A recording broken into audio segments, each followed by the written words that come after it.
नमस्कार, आप सभी का इस लाइव क्लास में स्वागत है। हम जनरल साइंस के अंदर बायोलॉजी के कुछ इम्पोर्टेंट क्वेश्चंस हैं, उनको इन लाइव क्लासों के अंदर सोल्व करेंगे। ये क्वेश्चन आपके बहुत सारे कंपटीशन एग्ज़ाम है उसके अंदर आ सकते हैं, मतलब ये क्लासें हैं वो आपके बहुत ज़्यादा हेल्प कर सकती है। जैसे आगे आपका जो रीट का एग्ज़ाम हो रहा है, या फिर मान लो आप कोई दूसरा एग्ज़ाम मान सकते हो जो कंपटीशन एग्ज़ाम, चाहे नीट है या फिर एसएससी, रेलवे, जितने भी एग्ज़ाम हैं जिसके अंदर जनरल साइंस के क्वेश्चन आते हैं, मतलब साइंस के क्वेश्चन आते हैं, और साइंस के क्वेश्चन आते हैं तो उसके अंदर बायो के क्वेश्चन है वो 100% रहते हैं। तो इस प्रकार के क्वेश्चन है वो हम इन क्लासों के अंदर सोल्व करेंगे। आज की क्लास के अंदर हम एक निश्चित टॉपिक लेके सोल्व करेंगे। जैसे हमारा शरीर होता है, हमारे शरीर के अंदर बहुत सारे सिस्टम्स पाए जाते हैं, बहुत सारे तंत्र पाए जाते हैं। तो उन तंत्रों में से किसी एक तंत्र के बारे में आज की क्लास के अंदर हम बात करेंगे, और उसी तंत्र से संबंधित प्रश्न है उनको हम सोल्व करेंगे। तो आज की क्लास में हम केवल और केवल श्वसन तंत्र, पाचन के बारे में, इससे पहले वाली क्लास थी लाइव क्लास, उसमें आपने देखे होंगे कुछ पाचन से संबंधित क्वेश्चन थे, हमने सोल्व किए थे। आज हम श्वसन से संबंधित कुछ प्रश्नों को सोल्व करेंगे, क्योंकि जैसे हमारे शरीर में श्वसन क्रिया होती है, और कई बार हम एग्जाम के अंदर देखते हैं कि हम नॉर्मल अगर हम बात करें कि श्वसन से संबंधित क्वेश्चन हमें आ रहे हैं, लेकिन जो एग्जाम के अंदर इस प्रकार के क्वेश्चन पूछे जाते हैं और किस प्रकार के क्वेश्चन आ सकते हैं, उन क्वेश्चनों के बारे में हम बात करेंगे। तो हम क्लास को स्टार्ट करते हैं। उतने में आप लोग अपने दोस्तों के साथ में एक बार क्लास को शेयर कर दीजिए, जिससे एक साथ बहुत सारे लोग जुड़ जाए और क्लास में और ज़्यादा आनंद आए, मज़ा आए। इसलिए एक बार क्लास है उसको शेयर कर दीजिए। उतने में हम क्लास को स्टार्ट करते हैं, ठीक है। सबसे पहला क्वेश्चन हम देखते हैं। आपको दिख रहा होगा पहला क्वेश्चन, बहुत बड़ा लिखा है, लेकिन आप एक चीज़ ध्यान देखना, कोई भी एग्जाम होता है, क्वेश्चन जितना ज़्यादा बड़ा दिख रहा है हमें, वो क्वेश्चन उतना ही शॉर्ट होता है, मतलब करने में ईजी रहता है। अगर पेपर के अंदर बड़ा क्वेश्चन हमें दिख रहा है तो वो उतना ही ईजी होगा या कम समय में पूरा होगा, अगर हम अपने दिमाग को सही रूप से काम में लेंगे। कैसे? जैसे देखो क्वेश्चन है, मानव में वायु के मार्ग का सही क्रम है। मानव में वायु के मार्ग का सही क्रम है। अधिकांश तक क्वेश्चन पढ़ते ही आपके दिमाग में इसका जवाब आ गया होगा, लेकिन अब देखो क्रम होता है, हम एक एक सीढ़ियों से चढ़ते हैं तो गिरने की संभावना कम रहती है। अगर हम सीढ़ियों को छोड़ छोड़ के चढ़ें तो गिरने की संभावना रहती है। वही स्थिति इस प्रकार के क्वेश्चन में होता है। तो इस प्रकार से अपने को नहीं चढ़ना है, क्रम से हमें देखना है। क्रम से कैसे देखना है? देखो, मनुष्य के वायु के मार्ग, वायु के मार्ग जानते हो, रास्ता होता है। तो हमारे शरीर के अंदर वायु किस प्रकार से प्रवेश करती है और कहाँ कहाँ कौन कौन से भाग से होते हुए आगे पहुँचती है, मतलब लास्ट भाग तक पहुंचती है। तो अगर हम पहले सीधी भाषा या सरल भाषा में बात करें तो नाक से प्रवेश करेगी, नासा छिद्र। अब नाक में भी क्या होता है, जैसे आपको ऑप्शन में मिल जाएगा, ठीक है, बाएं नासा रंध्र, ठीक है, या इसको हम बोल सकते हैं छिद्र भी बोल सकते हैं, थोड़ा मिसप्रिंट है, छिद्र भी बोल सकते हैं, बाएं नासा रंध्र बोल सकते हैं। नासा नासा नासा ऑप्शन में लगे। नासा गुहा, नासा गुहा अंदर का भाग होता है, नासा छिद्र सबसे बाहर का भाग होता है। तो सबसे पहले वायु है वो नासा छिद्र में से नासा गुहा में जाएगी, मतलब पहला सही ऑप्शन होगा नासा छिद्र या नासा रंध्र। उसके बाद में आएगा नासा गुहा, उसके बाद में आगे हम जाएंगे तो आंतरिक नासा रंध्र, मतलब अंदर का जो भाग है। उसके पश्चात घर्षणी, कंठ, श्वास नली, श्वसनिका और कूपिका। तो देखो ये क्वेश्चन ऑप्शन आपके सामने दिए हुए हैं। अगर आपको पता है, मैंने बता भी दिया है ये, अगर आपको आ रहा है तो आप कमेंट के अंदर जरूर बताइए कि कौन सा सही है। बिल्कुल मैंने पूरा इसका जवाब दे दिया है। तो सही कौन सा होगा? ए होगा। अच्छी तरह से देखना, सबसे पहले वायु बाएं नासा रंध्र या बाएं नासा छिद्र में प्रवेश करती है। उसके पश्चात नासा गुहा में जाती है, उसके पश्चात आंतरिक नासा रंध्र के अंदर जाती है, उसके पश्चात ग्रसनी से जाती है, उसके आगे कंठ जहाँ स्वर यंत्र पाए जाते हैं, वहाँ से श्वास नली, श्वास नली से श्वसनी, श्वास नली से श्वसनी, मतलब यहाँ पे फेफड़ों के अंदर प्रवेश कर जाती है। ठीक है, तो श्वसनी, श्वसनी का और सबसे अंतिम भाग कूपिका, जहाँ पे गैसों का क्या होता है, विनिमय। अगर क्वेश्चन कभी पूछ ले कि गैसों का विनिमय कौन से भाग में होता है, तो कूपिका के अंदर होता है। सबसे प्रारंभिक भाग कौन सा होता है, तो नासा रंध्र होता है। अब देखो ये तीन ऑप्शन दिए हुए, इसमें डायरेक्ट दिए हुए, कुछ ना कुछ बीच में छोड़ा हुआ है। ठीक है, तो आप लोगों के क्लियर हो गया होगा पहला क्वेश्चन। कंप्लीट नासा मार्ग, जो श्वसन मार्ग होता है, क्वेश्चन ये भी पूछा जा सकता है कि श्वसन मार्ग कौन सा है या वायु का मार्ग कौन सा है, तो आपके अच्छी तरह से क्लियर हो गया होगा। कभी भी किसी भी एग्जाम के अंदर ये क्वेश्चन आ जाएगा तो आपके शायद तक कभी ये क्वेश्चन गलत नहीं होगा। अब हम बात करते हैं इससे अगले क्वेश्चन के बारे में। क्वेश्चन नंबर 2, क्वेश्चन है निम्न में से कौन सा कंठ स्वर यंत्र हेतु असत्य है।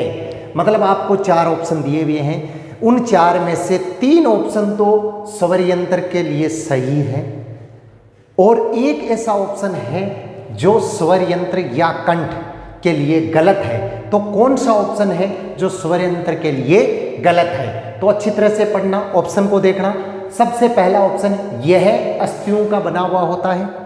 क्या स्वर यंत्र अस्थियों का बना हुआ होता है? दूसरा, ग्लोटिस स्वर यंत्र में खुलता है। ग्लोटिस स्वर यंत्र में खुलता है। देखो ग्लोटिस होता क्या है, एपिग्लोटिस और ग्लोटिस।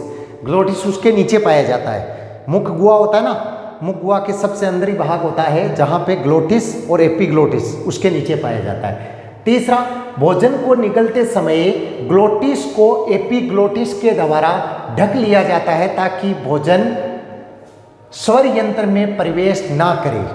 ठीक है, बहुत अच्छी बात है। और सभी, अब देखो एक चीज क्लियर कर देता हूं आपके, एक तो ग्लोटिस और एपिग्लोटिस, ये ध्यान रखना। देखो भोजन को निकलते समय ग्लोटिस को एपिग्लोटिस के द्वारा ढक लिया जाता है ताकि भोजन स्वर यंत्र में प्रवेश ना करे। देखो भोजन होता है वो मुख गुहा से होता हुआ कहां पे आता है, ग्रसनी में आता है, मुख गुहा से ग्रसनी।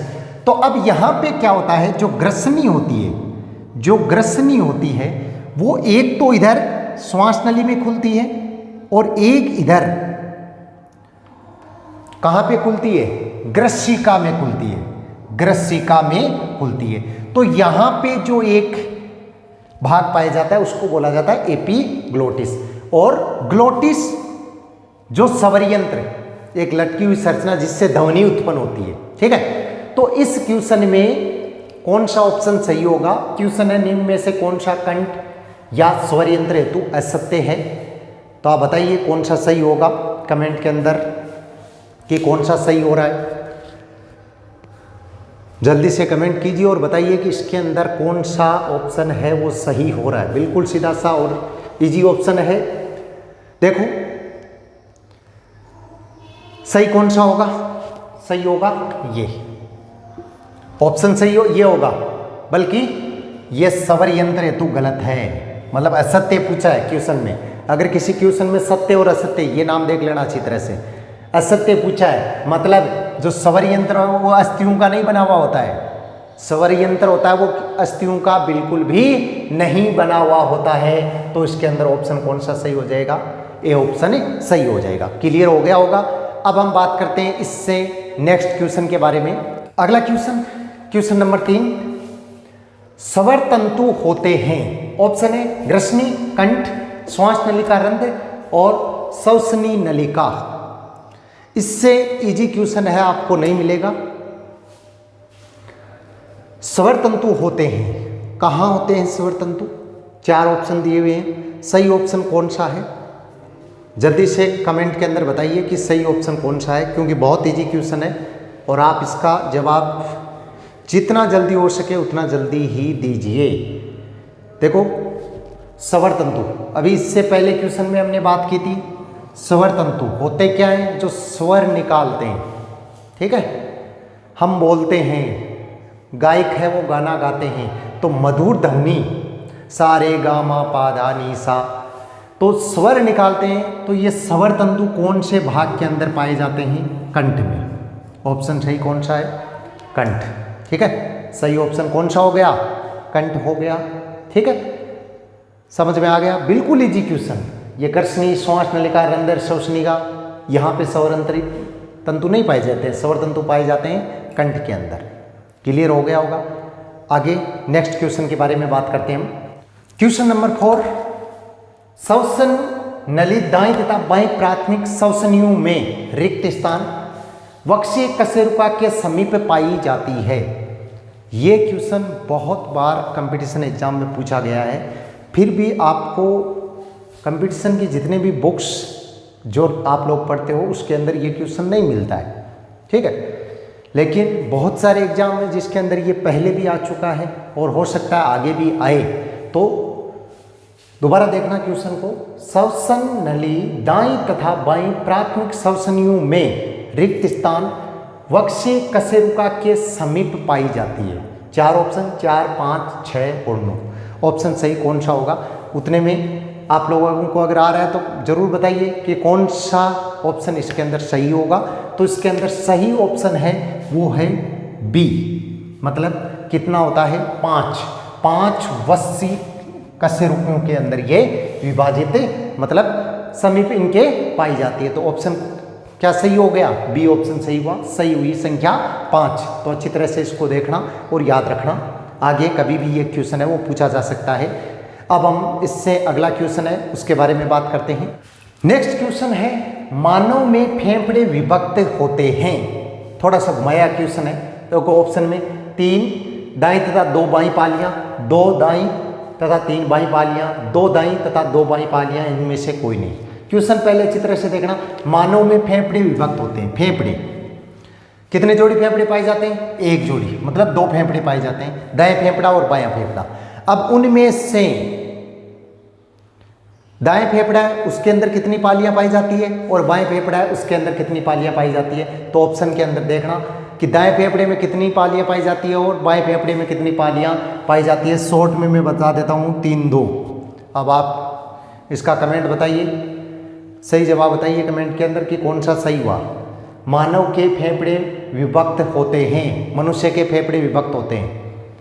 पता चल गया होगा कि मनुष्य के फेफड़े विभक्त होते हैं। आपके फेफड़े हैं, उनके अंदर कौन से फेफड़े के अंदर कितनी पालियां पाई जाती है? सही ऑप्शन है ए। 3 तो दाएं फेफड़ा है उसके अंदर पाई जाती है और 2 है वो बाएं फेफड़े के अंदर एक पाई जाती है। मतलब 3 दाएं पालियां और 2 बाएं पालियां। कुल अगर पालियों की संख्या हम बात करें तो कितनी पाई जाती है? 5। मनुष्य में फेफड़े कितने पाए जाते हैं? 2, मतलब 1 जोड़ी फेफड़े पाए जाते हैं। ठीक है, और 1 जोड़ी फेफड़े के अंदर कुल पालियों की संख्या कितनी होती है? 5 होती है। अच्छी तरह से समझ में आ गया होगा आपके। इसके आगे का क्वेश्चन किस प्रकार का होता है देखते हैं, इससे आगे का क्वेश्चन। उतने में आप लोग अपने साथियों हैं उनके साथ में क्लास हाउस को शेयर जरूर करें और इससे आगे के क्वेश्चन के बारे में हम बात करते हैं। अगला क्वेश्चन, रिंग के आकार की सबसे बड़ी कार्टिलेज जो पश्च सतह पर अपूर्ण होती है। अच्छी तरह से क्वेश्चन को देखना कि रिंग के आकार की सबसे बड़ी कार्टिलेज जो पश्च सतह पर अपूर्ण होती है। ऑप्शन है आपके सामने थायराइड, क्रिकोइड, एरिटिनोइड और सेंटोरिनी की उपस्थिति। सही जवाब कौन सा होगा? जरूर बताइए, कमेंट कीजिए कि सही जवाब इसका क्या होगा। कितने लोगों के सही जवाब होते हैं, देखते हैं कि आप लोगों में से कितने लोग हैं जिनके जवाब है वो सही आ रहे हैं। अच्छी तरह से क्लियर क्वेश्चन और ऑप्शन दोनों चीज आपने देख ली। सही जवाब कौन सा होगा इसके अंदर? रिंग के आकार की सबसे बड़ी कार्टिलेज जो पश्च सतह पर अपूर्ण होती है, मतलब पश्च सतह पर नहीं पाई जाती है। पश्च सतह पर नहीं पाई जाती है, केवल अग्र सतह पर पाई जाती है। क्वेश्चन है ये कि पश्च सतह पर नहीं पाई जाती है। तो थायराइड क्या होती है? पश्च सतह पर नहीं पाई जाती है। ऑप्शन सही कौन सा होगा? थायराइड। ये बाकी सब पश्च सतह पे पाई जाती है, लेकिन थायराइड है वो पश्च सतह पर नहीं पाई जाती है। थायराइड है वो पश्च सतह पर नहीं पाई जाती है। अगला क्वेश्चन नंबर, जैसे 6 क्वेश्चन अपने कंप्लीट हो गए हैं, 7वें क्वेश्चन के बारे में हम बात करते हैं। देखिए, ट्रेकिया की भित्ति में किस प्रकार की उपास्थि पाई जाती है। क्वेश्चन है, ट्रेकिया की भित्ति में किस प्रकार की उपास्थि पाई जाती है। ऑप्शन हाइलिन उपास्थि, फाइब्रो उपास्थि, इलास्टिक उपास्थि और इसमें से कोई नहीं। ट्रेकिया की भित्ति में किस प्रकार की उपास्थि पाई जाती है। अच्छी तरह से देखना, ट्रेकिया की भित्ति में किस प्रकार की उपास्थि पाई जाती है। नाम याद रखना, ट्रेकिया की भित्ति के अंदर हाइलिन उपास्थि पाई जाती है। कौन सी उपास्थि पाई जाती है? हाइलिन। ट्रेकिया की भित्ति के अंदर किस प्रकार की उपास्थि पाई जाती है? हाइलिन उपास्थि पाई जाती है। ठीक है, क्लियर। ट्रेकिया की भित्ति में किस प्रकार की उपास्थि होती है? हाइलिन उपास्थि होती है। बढ़ते हैं नेक्स्ट क्वेश्चन की ओर। अगला क्वेश्चन नंबर 8, शोषणीय सतह या विसरण झिल्ली का निर्माण कितने स्तरों द्वारा होता है। शोषणीय सतह या विसरण झिल्ली का निर्माण कितने स्तरों के द्वारा होता है। अच्छी तरह से देखना, शोषणीय सतह या विसरण झिल्ली का निर्माण कितने स्तरों द्वारा होता है। ऑप्शन 2, 6, 10 और 3। कौन सा जवाब सही होगा? बताइए कौन सा जवाब सही होगा। अगर क्वेश्चन आपको आ रहा है तो हाथों हाथ उसका जवाब दीजिए। कुछ लोग ऐसे हैं जो केवल देखते हैं और मन के अंदर जवाब दे लेते हैं कि भाई ये अपने को आ रहा है बस। नहीं, आप उसका कंफर्म के लिए कमेंट में लिखिए कि कौन सा सही है। ABCD आप लिख सकते हैं, जो ऑप्शन है उसका नाम आप लिख सकते हैं। जैसे इसमें संख्या दी हुई है तो संख्या के रूप में आप कमेंट के अंदर जरूर लिख सकते हैं। ठीक है, तो शोषणीय सतह या विसरण झिल्ली का निर्माण कितने स्तरों के द्वारा होता है। तो सही जवाब होगा D। कौन सा सही जवाब होगा? D। मतलब कितने स्तर बनते हैं? 3 स्तर बनते हैं। ठीक है, कितने स्तर बनते हैं? 3 स्तर। अगले क्वेश्चन के बारे में हम बात करते हैं। अगला क्वेश्चन, मनुष्य के फेफड़ों में एल्विओलाई की संख्या होती है लगभग, क्योंकि फिक्स नहीं होती है ये, कहीं पे भी आपको कन्फर्म ये लिखी हुई नहीं मिलेगी, लगभग ही इसकी संख्या लिखी हुई मिलती है। सबसे पहले हम बात करें कि जैसी संख्या ऑप्शन में आप देख सकते हो, ये लिखा हुआ मिसप्रिंट है ये, 1 मिलियन, 2 मिलियन, 5 मिलियन, 300 मिलियन। एल्विओलाई किसको बोलते हैं? पहली बात हमें ये पता होना चाहिए कि एल्विओलाई किसको बोला जाता है। तो कुपिका, एल्विओलाई किसको बोला जाता है? कुपिका। एग्जाम के अंदर एल्विओलाई नाम लिखा हुआ आ गया, आप कंफ्यूज हो गए कि ये है क्या, नई चीज आ गई है ना। तो एल्विओलाई किसको बोला जाता है? कुपिका को ही बोला जाता है। अब आपके क्वेश्चन इजी हो गया होगा, यहाँ पे आप कुपिका इसको पढ़ सकते हो कि मनुष्य के फेफड़ों में एल्विओलाई की संख्या कितनी होती है। लगभग 1 मिलियन, 2 मिलियन, 5 मिलियन, 300 मिलियन। बताइए जल्दी से, कितने मिलियन होगी? मिलियन मतलब बहुत होती है। 1 मिलियन मतलब 10 लाख। ठीक है, 1 मिलियन मतलब 10 लाख। तो सपोज कीजिए 1 मिलियन होगी, 2 मिलियन होगी, 5 मिलियन होगी या 300 मिलियन। अंदाजा लगाना मुश्किल है, लगभग कितनी होती है? 300 मिलियन। सही जवाब कौन सा होगा? 300 मिलियन। क्वेश्चन का सही जवाब क्या होगा? 300 मिलियन। मतलब मनुष्य के फेफड़ों में एल्विओलाई की लगभग संख्या है वो कितनी होती है? 300 मिलियन होती है। बढ़ते हैं इससे अगले क्वेश्चन की ओर। आपके लिए अगला क्वेश्चन, मानव में वायु का जवारीय आयतन होता है। ऑप्शन है 400 ml, 500 ml, 600 ml, 700 ml। अगर आपको आ रहा है तो जवाब दीजिए इसका, और नहीं आ रहा है तो हम सोल्व करते हैं कि जवारीय आयतन, पहली बात जवारीय आयतन किसको बोलते हैं, उसके बाद में इसका मान देखेंगे। मान अगर आपको पता है तो कमेंट में जरूर लिखिए मान। उतने में मैं आपको बताता हूँ कि जवारीय आयतन होता क्या है। जवारीय आयतन किसको बोला जाता है कि जैसे सामान्य अवस्था में हम श्वास को बाहर छोड़ते हैं और सामान्य अवस्था में ही श्वास को अंदर ग्रहण करते हैं, मतलब नॉर्मल जैसे हम श्वास ले रहे हैं, ठीक है, श्वास को बाहर छोड़ रहे हैं, अंदर ग्रहण कर रहे हैं, तो उस आयतन को क्या बोला जाता है? जवारीय आयतन। सामान्य अवस्था में निःश्वसन और उत्श्वसन की क्रिया करना क्या कहलाता है? ज्वारीय आयतन कहलाता है। ठीक है, ज्वारीय आयतन है उसका मान कितना होता है? 500 ml। ज्वारीय आयतन का मान कितना होता है? 500 ml। मतलब बहुत सारे क्वेश्चन जैसे मनुष्य के फुफ्फुस है उनसे संबंधित आयतन या फिर हम कहें कि क्षमताएं उनके बारे में पूछा जाता है तो फुफ्फुस का ज्वारीय आयतन होता है, मनुष्य के श्वसन के फुफ्फुस का ज्वारीय आयतन होता है तो वो कितना होता है? 500 ml। क्लियर हो गया होगा। अभी जैसे हम लोगों ने 10 क्वेश्चन अभी इस क्लास के अंदर सोल्व किए हैं, आप लोगों को इन 10 क्वेश्चन में से कितने क्वेश्चन के अभी तक जैसे हमने 10 क्वेश्चन कंप्लीट कर लिए तो आपको इन 10 में से कितने क्वेश्चन आ रहे थे? पहले तो ये बताओ कमेंट के अंदर कि कितने आ रहे हैं। ठीक है, बिल्कुल सही सही बताना है कि इसमें से इतने क्वेश्चन आ रहे थे। ठीक है, लेकिन शायद तक ये सही नहीं बताएगा क्योंकि कई हो सकते हैं जिनको कम ही आ रहे हैं। कोई बात नहीं, कम आते हैं अच्छी बात है, कम ज़्यादा आते हैं अच्छी बात है। जिसको कम आते हैं वो और ज़्यादा सीखने की कोशिश करेगा तो उसको ज़्यादा आने लग जाएंगे। ठीक है, और ज़्यादा आ रहे हैं वो और ज़्यादा मेहनत करेगा तो और ज़्यादा उसको आने लग जाएंगे। आप लोगों को ये क्वेश्चन सोल्व क्लास है वो किस प्रकार की लगी कमेंट में ज़रूर बताओ, और अगर आपको क्लास है वो अच्छी लगी तो वीडियो को लाइक और शेयर ज़रूर करना। और अगर अभी तक आप लोगों ने चैनल को सब्सक्राइब नहीं किया है तो सबसे पहला काम यही करना, चैनल को सब्सक्राइब करना, क्योंकि अपनी जो लाइव क्लासें चल रही है ये क्लासें बहुत ज़्यादा महत्वपूर्ण है। इनमें से आप लोगों के एग्ज़ाम के अंदर क्वेश्चन आ सकते हैं, किस प्रकार के क्वेश्चन आते हैं उसके बारे में भी हम चर्चा करते हैं इस चैनल में। और इस चैनल पे आपको एजुकेशन से संबंधित कोई भी न्यूज होती है वो आपको बताई जाती है। दूसरी बात, इस चैनल पे जैसे 12th क्लास के जितने भी स्टूडेंट हैं उनके लिए chemistry, physics, biology, math in सब की क्लासें लगती है, और साथ में 11th में भी फिजिक्स, केमिस्ट्री, मैथ और बायोलॉजी की क्लासें हैं वो कंटिन्यू लगती है। साथ ही बहुत सारे जैसे पहले की क्लासें हैं वो डाली हुई है जिसके अंदर आपको जिस प्रकार की क्लासेस चाहिए, जिस टॉपिक पे क्लास चाहिए वो क्लास है वो आपको इस चैनल पे मिल सकती है।